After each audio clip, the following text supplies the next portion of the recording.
Introducción. Para comenzar esta historia, les propongo que elijan la dirección que quieran. Es decir, les regalo la libertad de tomarla como real o como ficción. En definitiva, así creo que es la vida. Uno cree o no cree. Uno ve o no ve. Por esa razón, les entrego la historia de mi vida para que la conviertan en lo que ustedes deseen, un cuento o una verdad. Comienzo este relato haciendo una presentación general y contando cómo era mi vida antes de descubrir que era medium. Me llamo Nadia, soy argentina y actualmente escribo estas páginas a los 34 años de edad. El mundo está revolucionado debido a que la pandemia por COVID-19 ha paralizado a toda la humanidad. Encerrada en casa, este virus me ha enseñado más de lo que alguna vez imaginé. Pero esa es otra historia. Me recibí hace un par de años de licenciada en psicología. Actualmente trabajo acompañando a personas que atraviesan alguna enfermedad que amenaza o limita la vida. Sin embargo, también tengo un trabajo secreto, un oficio del que pocos saben.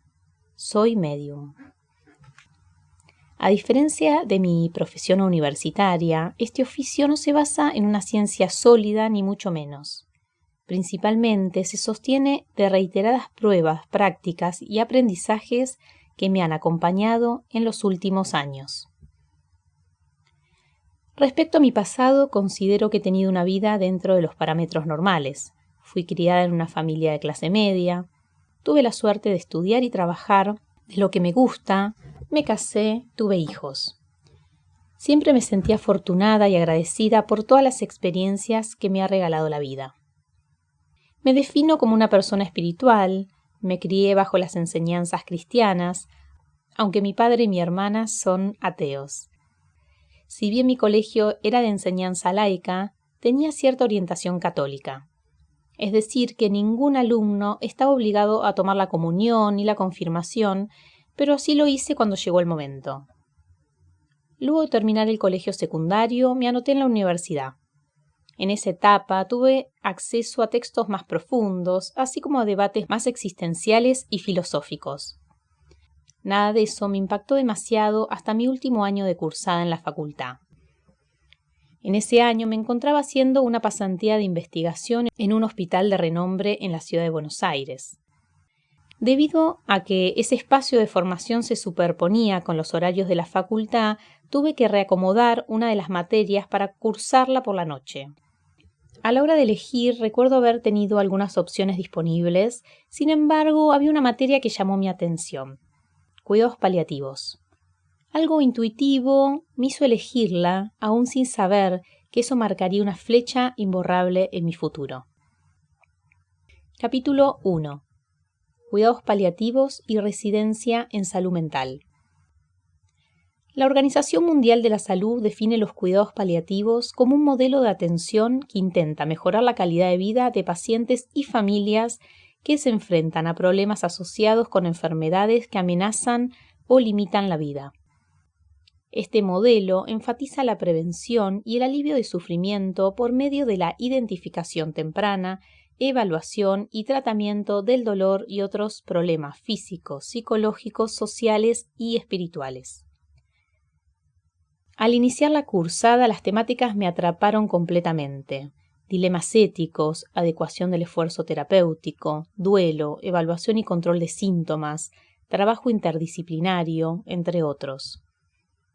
Encontré en la profesora una gran maestra, no solo de paliativos, sino también de la vida. Todos los temas que se debatían inundaban mi curiosidad y abrían en mí un sentimiento inexplicable: la vocación. Sin lugar a dudas, sentí que mi mente y mi corazón aprendían a la par. Cuando terminé de cursar, me hice una promesa: en algún momento de mi vida trabajaría en este tipo de acompañamiento. Uno nunca puede volver a callar la vocación una vez que la encuentra. Luego de mucho estudio, finalmente me recibí de la universidad. Al año siguiente rendí el examen de residencia y logré entrar en un hospital de la ciudad de Buenos Aires. Con mi grupo de trabajo estudiábamos incansablemente y atendíamos pacientes con todas las clasificaciones diagnósticas: ataques de pánico, esquizofrenias, depresión, trastorno bipolar, etc. Todo era nuevo, estimulante y abrumador. Nada más agotador que trabajar con escasos recursos materiales. Sin embargo, algo de esa carencia te enseña a desarrollar la creatividad. Sin romantizar la pobreza, las limitaciones te permiten trabajar la aceptación y los límites en uno mismo y en los demás. Pasaba tercer año de la residencia y me correspondía rotar por el equipo de interconsulta. En este dispositivo se atiende a pacientes que se encuentran internados por alguna cuestión física, pero que al mismo tiempo requieren intervención por salud mental. Por ejemplo, un paciente puede cursar una internación para realizarse una amputación de un miembro inferior y se convoca a salud mental para trabajar la angustia que ocasiona tal intervención quirúrgica. En esa nueva etapa, la vida me volvió a conectar con lo aprendido en cuidados paliativos. Fue entonces que comencé a elegir los pedidos de interconsulta de pacientes con situaciones críticas, con diagnósticos oncológicos o en fase terminal de su enfermedad. Debo aclarar que esas interconsultas eran poco populares entre mis compañeros. Por mi parte, sentía que mi vocación volvía a brillar. En esos acompañamientos sabía que podía ayudar. Como digo siempre, cada paciente fue y será mi maestro. De cada uno de ellos me llevo un aprendizaje invaluable que me acompañará toda la vida. Hasta aquí nada paranormal había transcurrido, más allá de ciertas situaciones extrañas que uno puede suponer a la fe o al azar. Por ejemplo, había pacientes que, a pesar de tener parámetros clínicos incompatibles con la vida, no fallecían hasta que llegaba un familiar desde un país muy lejano o hasta que podían firmar ciertos documentos que eran importantes para ellos. También puedo compartir otras experiencias fuera de lo normal. Por ejemplo, pacientes que relataban la presencia de sus familiares fallecidos. En los relatos de mis pacientes, que no se justificaban por nada delirante ni psicótico, comentaban que estas almas les daban mensajes o les transmitían tranquilidad de estar junto a ellos antes de partir. También me tocó escuchar a algún paciente que volvía de una experiencia cercana a la muerte, por ejemplo, luego de un infarto, con relatos del más allá y de otros planos. Esas cosas me fascinaban y me permitían suponer la existencia de algo más. En mi rotación libre de residencia, elegí un equipo de cuidados paliativos fuera del hospital. Al principio me encontré con mucha información y experiencias nuevas. Había profesionales de toda clase: médicos, clínicos, psiquiatras, terapistas ocupacionales, enfermeros. En ese ámbito existía una primacía del lenguaje médico que me hacía sentir fuera de mi zona de confort. En ese primer momento me había tocado formar equipo con un enfermero. Era un personaje ácido e inteligente. En las recorridas de sala me explicaba desde los diversos tipos de laxante que existían hasta cómo se debía preparar un cuerpo post-mortem. Mi mente estaba abrumada por tanta información nueva y alejada de mi profesión. En ese momento, intenté confiar que existía alguna razón por la que yo estaba en ese lugar. Estaba segura de que algo tenía que aprender. Luego de algunas semanas entré en ritmo y pude entender la dinámica grupal. Todos trabajaban a la par, con respeto y escuchando las opiniones de los otros colegas. La líder del equipo, llamada Graciela, era una médica clínica. Se presentaba como una persona seria e imponente, con un aire de sabiduría que no se puede explicar con palabras. Años más tarde se convertiría en una gran maestra y amiga personal. Al finalizar la rotación no hubo más dudas en mí. Ese camino era el que tenía que seguir. La vocación se enciende dentro de uno como una chispa que ilumina lentamente toda la oscuridad. 2 años más tarde rendí el examen estipulado y volví para seguir formándome en ese mismo equipo de trabajo. Y fue allí donde toda mi vida entera viró por completo y se puso patas para arriba. Vuelta a los cuidados paliativos. El primer tiempo fue bastante confuso y extenuante. Volví a un equipo que conocía, pero desde otro lugar. Ahora tenía más responsabilidad y muchas tareas asignadas. Como todos mis inicios, nunca fueron demasiado fáciles, pero con el tiempo las cosas se acomodaron y comenzaron a fluir. Los pacientes me seguían enseñando cómo vivir y morir. Aprendí que no hay manera de pensar una etapa sin la otra. En Occidente no existe mucho lugar para hablar de la muerte. Se suele poner el acento solamente en el ahora, pero con mucha superficialidad. En nuestra época, la temática de la muerte y todo lo que nos recuerde a ella, por ejemplo la vejez, la enfermedad, el deterioro, suele caer bajo el concepto de morboso. Se tiende a ocultar y negar este inevitable final. Es decir, que muchas personas llegan al momento de su muerte sin herramientas. Negarla es ocultar lo valioso y poderoso que es prepararse durante toda la vida para atravesar ese momento. ¿Cómo enfrentar la mayor pérdida de la vida si nunca antes pudiste ser consciente de todas las pérdidas que tuviste a lo largo de ella? En cuidados paliativos encontré no solamente una vocación, sino que también pude vislumbrar mis mayores miedos, sentirlos, soñarlos, palparlos y verlos crudamente de frente. Me pasé meses soñando que me hacían una colostomía o que me alimentaban por una sonda. La cruda realidad hacía eco en mis sueños. Esos años me permitieron reflexionar sobre mi vida como nunca antes. En ese recorrido encontré la mayor virtud de estar cerca de la muerte. Valorar la vida. Aprendí a disfrutar cuando camino, a saborear nuevas comidas, a disfrutar mi cuerpo libre de dolor, a poder trabajar, pensar, hablar, sentir. Cada momento de la vida se me iluminó. Allí, al mirar a los ojos a la muerte, cambió mi vida completamente. Camino al despertar. Todo marchaba bien en el nuevo puesto de trabajo, aprendía y sentía que mi vida iba por un buen camino. Sin embargo, meses más tarde de empezar a trabajar allí, me empezaron a suceder cosas que podría definir como extrañas. Al momento de evaluar a los pacientes en las recorridas de sala por el hospital, comencé a vislumbrar algo sobre la cabeza de alguno de ellos. Es decir, empecé a ver una luz blanca por encima de sus cabezas. ¿Qué era esa luz? Mi mente racional lo descartó instantáneamente. Por muchos meses no quise involucrarme con eso que veía.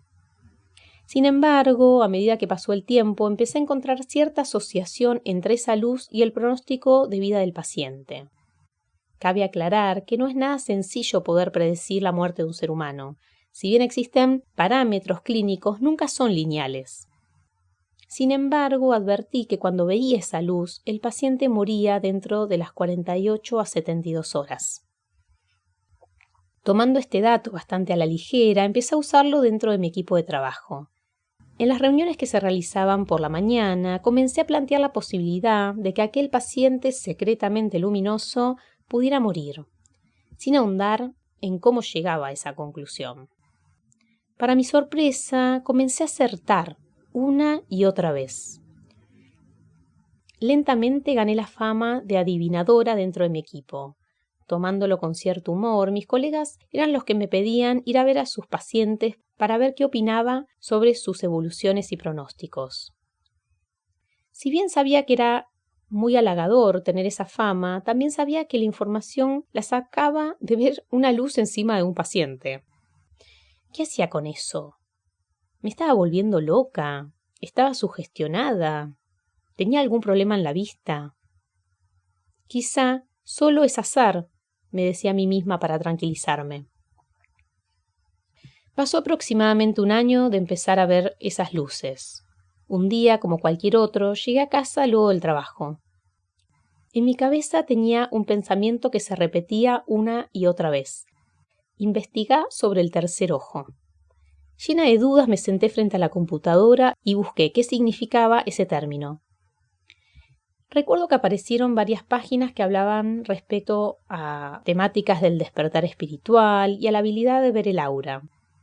Para mi sorpresa, descubrí que lo que veía era similar a lo descrito por otras personas.